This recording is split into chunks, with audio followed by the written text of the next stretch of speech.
Good morning student.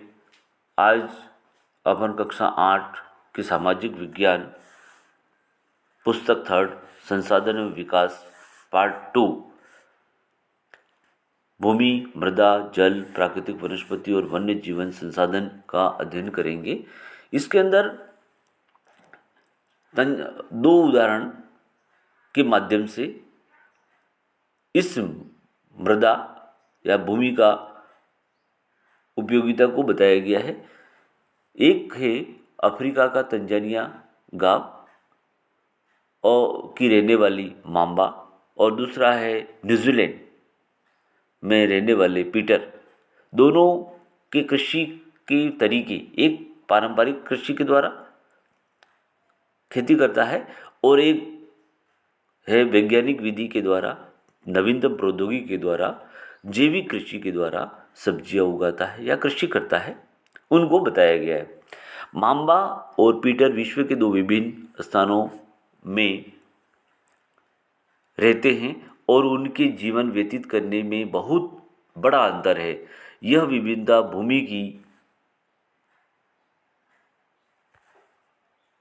भूमि की गुणवत्ता, मृदा, जल, प्राकृतिक वनस्पति, प्राणियों और प्रौद्योगिकी के उपयोग की भिन्नता के कारण है। इन स्थानों का एक दूसरे से भिन्न होने का मुख्य कारण इस प्रकार के संसाधनों की उपलब्धता है। अब हम आगे चलेंगे। भूमि पहला बड़ा संसाधन है, भूमि, जहाँ पर हम कृषि कार्य करते हैं। सभी महत्वपूर्ण प्राकृतिक संसाधनों में भूमि भी शामिल है।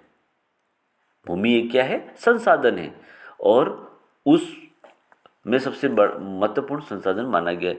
भूपृष्ठ की कुल क्षेत्रफल का लगभग 30% भाग भूमि है। वहीं यही नहीं, इस थोड़े से प्रतिशत में भी सभी भाग आवास योग्य नहीं है।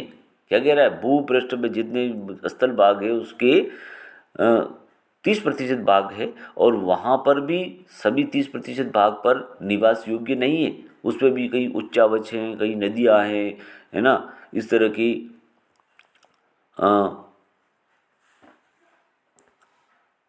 भूमि भूखंड पाए जाते हैं जहाँ पर निवास नहीं किया जा सकता है, अनुकूल दशाएं नहीं होती है। मुख्यतः भूमि और जलवायु की भिन्न भिन्न लक्षणों के कारण विश्व की विभिन्न भागों में जनसंख्या का वितरण असमान पाया जाता है। तो यहाँ प्रश्न बनता है कि विश्व में जनसंख्या का वितरण असमान क्यों पाया जाता है? तो कठोर भूमि और जलवायु की भिन्नता के कारण पाया जाता है। उबड़ खाबड़ स्थलाकृति, पर्वतों की तीव्र ढाल, जलाक्रांति, संभावित निम्न क्षेत्र, मरुस्थल क्षेत्र एवं सघन वन क्षेत्र सामान्यतः विरल अथवा निर्जन होते हैं। क्या बताया? उबड़ खाबड़ क्षेत्र जहाँ पर स्थलाकृति यानी पर्वतीय उबड़ खाबड़ भाग है, तीव्र ढाल है जहाँ पर जल की अधिकता है, ऐसे और मरुस्थल क्षेत्र हैं, ऐसे भागों पर क्या होता है? जनसंख्या निवास नहीं करती है, विरल बहुत कम या पर निर्जन स्थान कहलाते हैं। उर्वर मैदानों और नदी घाटियों में कृषि के लिए उपयुक्त भूमि उपलब्ध है, इसलिए वे स्थान विश्व के सघन वन क्षेत्र हैं। जहाँ पर भी व्यक्ति वहाँ पर निवास करना चाहेगा, जहाँ पर सारी मूलभूत सुविधाएं हों, उसके लिए अनुकूल दशाएं हों, वहाँ पर व्यक्ति निवास करेगा और वो अनुकूल दशाएं आपको मिलेगी मैदानी भागों में और उपजाऊ मृदा होगी, वहाँ पर व्यक्ति सघन रूप से निवास करेगा। उदाहरण के लिए भारत देश की बात करें तो भारत देश की गंगा, सतलज, ब्रह्मपुत्र का जो विशाल मैदान है, उस मैदानी भाग के अंदर भारत की सबसे सर्वाधिक जनसंख्या वाला राज्य है वो उत्तर प्रदेश है। अब उत्तर प्रदेश में सर्वाधिक जनसंख्या इसलिए रहती है कि वहाँ पर गंगा, ब्रह्मपुत्र और सतलज की जो नदी है वो विशाल मैदानी भाग है। प्रतिवर्ष वहाँ नदियाँ नवीन मृदा का जाल बिछाती हैं, इसलिए वो भूत उत्पादन अच्छा होता है और वहाँ पर सारी भौतिक सुविधाएं मिलती है, इसलिए जनसंख्या वहाँ रहने को रहती है। फिर है भूमि हो गया। अब भूमि उपयोग, भूमि का उपयोग हम किस रूप में करेंगे? भूमि का उपयोग विभिन्न कार्यों के लिए किया जाता है, जैसे कृषि, वानिकी, वानिकी यानी वृक्षारोपण, खनन, सड़कों और उद्योगों की स्थापना के लिए किया जाता है। साधारण इसे भूमि उपयोग कहते हैं। क्या आप माम्बा पीटर के परिवारों की भूमि उपयोग की विभिन्न तरीकों की सूची बना सकते हैं? माम्बा शुरुआत में अपन ने देखा था, माम्बा कहाँ की थी? तंजानिया। और पीटर कहाँ का? न्यूजीलैंड। तो उनके भूमि उपयोग का तरीका आपने देखा था, दोनों में क्या भिन्नता थी कि वो पुरानी परंपरागत रूप से और पर्वतीय भागों में कृषि किया करती थी, वहाँ जहाँ पर्याप्त मात्रा में उसको नहीं मिलता था, और पीटर जो कि मध्यवर्ती भाग में थी, वैज्ञानिक विधि से और जैविक कृषि के द्वारा वो कृषि कार्य करती थी। तो इस तरह से इनमें दोनों में तरीकों में अंतर पाया जाता है। भूमि उपयोग भौतिक कारकों द्वारा निर्धारित किया जाता है। भौतिक कारक कौन कौन से होंगे? जैसे स्थलाकृतियाँ, स्थल पर भूभाग पर जो अलग अलग पर्वत पठार मैदान, ये स्थलाकृतियाँ, मृदा, मिट्टी, जलवायु, खनिज और जल की उपलब्धता, मानवीय कारक जैसे जनसंख्या और प्रौद्योगिकी भी भूमि उपयोग प्रतिरूप की महत्वपूर्ण निर्धारक हैं, भूमि उपयोग को प्रभावित करने वाले कारक हैं। स्वामित्व के आधार पर भूमि दो प्रकार की होती है, निजी भूमि और सामुदायिक भूमि।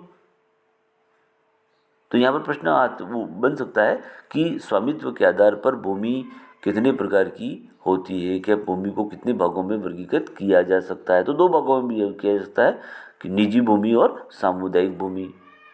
निजी भूमि किसे कहेंगे? निजी भूमि व्यक्तियों के स्वामित्व में होती है, जबकि सामुदायिक भूमि समुदाय की स्वामित्व में होती है। सामान्य रूप से इसका उपयोग समुदाय से संबंधित व्यक्तियों के लिए किया जाता है, जैसे चारा, फलों, नट या औषधीय बूटियों को एकत्रित करना। इस सामुदायिक भूमि को साझा संपत्ति संसाधन भी कहते हैं। जनसंख्या और उसकी मांग सदैव बढ़ती रहती है, लेकिन मृदा की उपलब्धता सीमित है। स्थान के अनुसार भूमि की गुणवत्ता में अंतर होता है। मैदानी भाग होंगे तो उसकी गुणवत्ता अच्छी होगी, पर्वतीय भाग होंगे उसकी गुणवत्ता में कम होगी, मरुस्थलीय भाग होंगे उसमें और कमी होगी। इस तरह से उसकी गुणवत्ता में कमी आती है।